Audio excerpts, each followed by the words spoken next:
বউ হারাইলে বউ পাইবা কিন্তু মা হারাইলে মা পাইবা না। এই কথাটা কতটুকু সঠিক, আসুন তা জেনে নেই। আসসালামু আলাইকুম, আমি পারভিন, সৌদি আরব প্রবাসী। আজকে আপনাদের মাঝে খুবই ছোট্ট একটি ভিডিও নিয়ে এসেছি।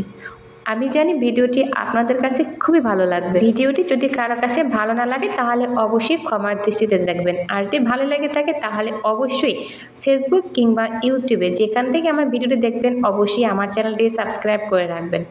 আসুন কথাটা নিয়ে আলোচনা করি। বউ হারাইলে বউ পাইবা কিন্তু মা হারাইলে মা পাইবা না। এই কথাটা আসলে কতটুকু সঠিক বলেন, আসুন তা জেনে নেই। প্রথমত 4টি কারণে কথাটি আমার মনে হয় সম্পূর্ণই ভুল। 1.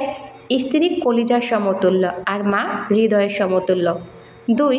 মায়ের স্থান মাথায় আর স্ত্রীর স্থান বুকে। 3. আজ যে আপনার স্ত্রী কাল সে আপনার সন্তানের মা। আর 4. প্রতিটি নারীর মাঝে মা সত্তা বিদ্যমান। আজকে যে আপনার স্ত্রী কালকে সে আপনার সন্তানের মা। তাহলে এখানে মা এবং বউ দুইটা কোথায় ব্যবধান বলেন? যদি কারো কাছে ব্যবধান থাকে অবশ্যই কমেন্ট বক্সে উত্তরটা দিয়ে যাবেন।